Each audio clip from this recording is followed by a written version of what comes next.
Some social conservatives in Utah County say the state's decision on not recognizing some same-sex marriages may be moving their way.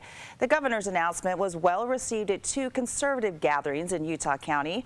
The Utah Eagle Forum gathered at Provo Library to talk about bills coming up at the state legislative session.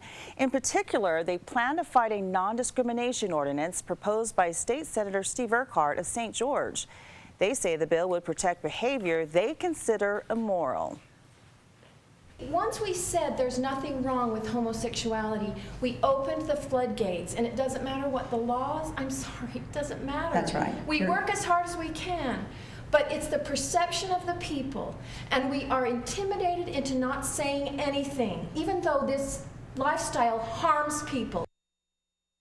While the legal response is going to the higher courts, Utah may be expecting people on both sides responding when the state legislature meets later this month. Fashion Place Mall is losing a major department store on Sunday. Macy's is closing its doors, and their employees may now be out of a job. Macy's at Fashion Place is one of the 5 stores closing nationwide, and its employees are among the more than 2,000 who could be losing their jobs.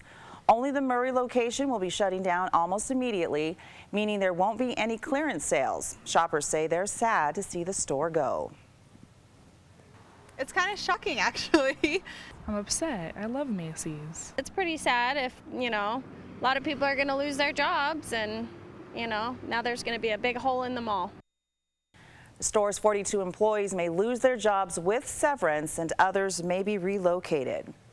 The Union Pacific Railroad is clearing wreckage after 2 freight trains collided at the mouth of Weber Canyon.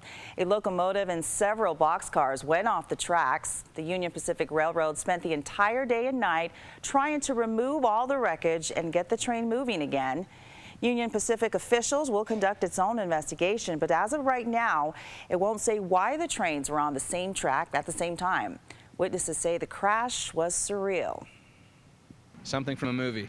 You just don't see this every day. Something I've never witnessed in my career, and I don't think I'll ever witness it again. Now, the workers were on the train during the crash. They only suffered from minor cuts and bruises. 2 were taken to the hospital. 1 has been treated and released. Well, it's day 3 in the trial of a Burmese immigrant accused of killing a 7-year-old neighbor girl. Prosecutors say 27-year-old Isar Met kidnapped, sexually assaulted, and murdered Surname Mu back in March of 2008. Her body was found in the defendant's shower. Out today, a DNA expert is expected to testify. Prosecutors say the victim's DNA is on the defendant's jacket and his DNA is under her fingernails, but the defense dismisses all that, saying it's because the 2 had played games together just days before the crime. On Tuesday, Surname Mu's parents testified, heartbroken they lost their only daughter. Yeah, I always told her that. I always told her don't leave the apartment building without me, without your father, or without your brother.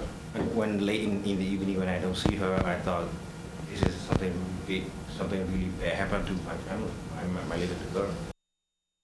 The little girl's mother testified that she never met the defendant and says he never had permission to play with her daughter.